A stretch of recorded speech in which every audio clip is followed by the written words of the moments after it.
CPAC is full of nuts. That's fun for everybody.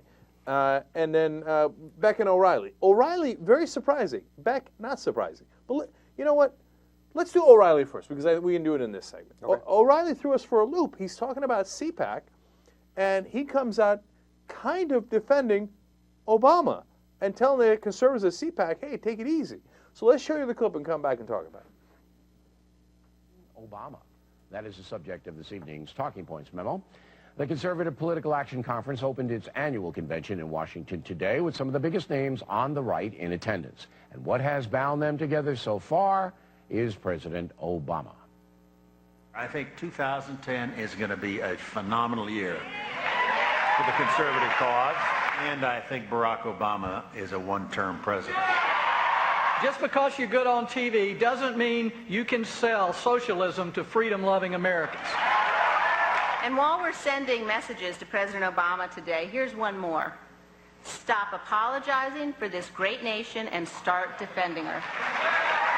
You're intellectually shallow, you're romantic, you're self-indulgent, you have no ability, perhaps the most proven yourself already to be the most incompetent president, perhaps, in our lifetime. The gold medal that was won last night by American Lindsey Vonn has been stripped. Yeah, it was determined that President Obama has been going downhill faster than she has. Now, here's the question. Does Obama bashing accomplish anything? Talking Points became disgusted when President Bush was attacked every 2 minutes by the left. I mean, it got to the point where good people simply had to walk away from that. Even if you think Mr. Bush was doing a bad job, the personal attacks on him were vicious and accomplished nothing. So what's the difference with President Obama? Well, there are two kinds of political attacks. The personal, meant to diminish the human being, and criticism of policy, meant to persuade people the person in power is doing a bad job. Of course, there's nothing wrong with policy criticism or satire. That's a hallmark of America. But the personal stuff is cheap, and we're seeing more and more of it. There are times when people have to be called out. You may remember my interview with Congressman Barney Frank. But that's unusual. Most of the time, we and you can get your points across without being cruel. Talking Points does not mean to lecture. We've made mistakes here as well. And there is no question that President Obama is having some big problems. All the polls show that. So he is a legitimate political target. But if CPAC makes a weekend out of bashing Obama, it will be making a big mistake. In order to regain power in America, conservatives must come up with solutions to complicated problems. And that's what they should be doing at the Washington Convention. All right, there's so much to say there. First, I love the way he references talking points, as if it's like a person. Or a thing that America is just talking about. You know, talking points is said before. Who the hell's talking points? What's talking points? It's you. No one knows what talking points What do you mean talking points is said before? Okay, anyway. Number two, on a random note, doesn't Dick Armey always look drunk? No. Dick Armey drunk. That's the most obvious point to make there.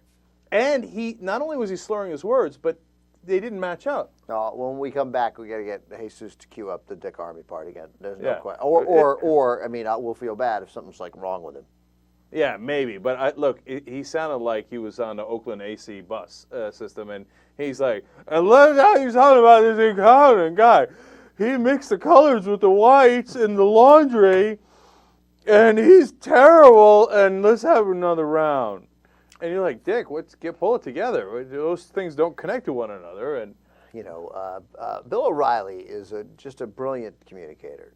I mean, he really is. He's a great broadcaster. He's so good at what he does because he sets up this whole argument, it's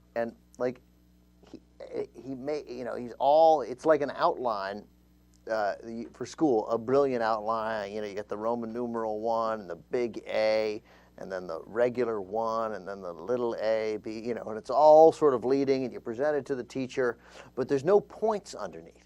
It's just 1, A, B, C, 1, 2, 3, little a, 2, Roman numeral, right? And it all leads you like, this is a great outline. But there's no substance to any of your outline because this whole thing is like, so Obama is a legitimate political target. All the polls show that. But he's the president. Of course he's a legitimate political target. Yeah, I got that. We don't need polls. You don't need to make up talking points. Doesn't need to tell us that Obama is a legitimate political target. George Washington was, so John Adams was. In the brief number of days, the 80-some-odd days that he was in office, William Henry Harrison was a legitimate political target. Thanks, talking points. Yeah, and the reason he does that, and seemingly being reasonable here and seemingly defending Obama, is because he wants to position himself as the moderate. He wants to say, I am at the center of the country, and Glenn Beck is barking up a storm on the right, okay, and the Rush Limbaughs are. And, you know, he doesn't like Rush Limbaugh. On the radio, they used to compete. They had the same exact time period on the radio. That's why he's never liked Rush Limbaugh. Right? And he's like, those guys are on the right. Everyone else is on the left, okay? But I, reasonable Bill O'Reilly, am in the middle. And whenever I attack Obama, it's not personal in nature. I'm doing it in a very legitimate way, right? And when I attack people like Barney Frank, it's very unusual. Right. Bill O'Reilly invented jumping down somebody's throat and making it personal, right? So look, I like that he said that, and I'll take it. You know, that was reasonable. It's fine, right? Yeah. But just understand what he's doing, just so you understand the context. Yeah, and Bill O'Reilly, not dumb, and and he's also right. I mean, I think from a political point of view, is that if that's all the right does until 2010, you know, there'll be some seat gains for Republicans almost inevitably. There always were going to be in 2010, but in 2010, but if they don't have anything except this, they're in trouble. And what they'll be is incredibly low turnout in 2010. And they'll gain some seats, and they'll end up being disappointed.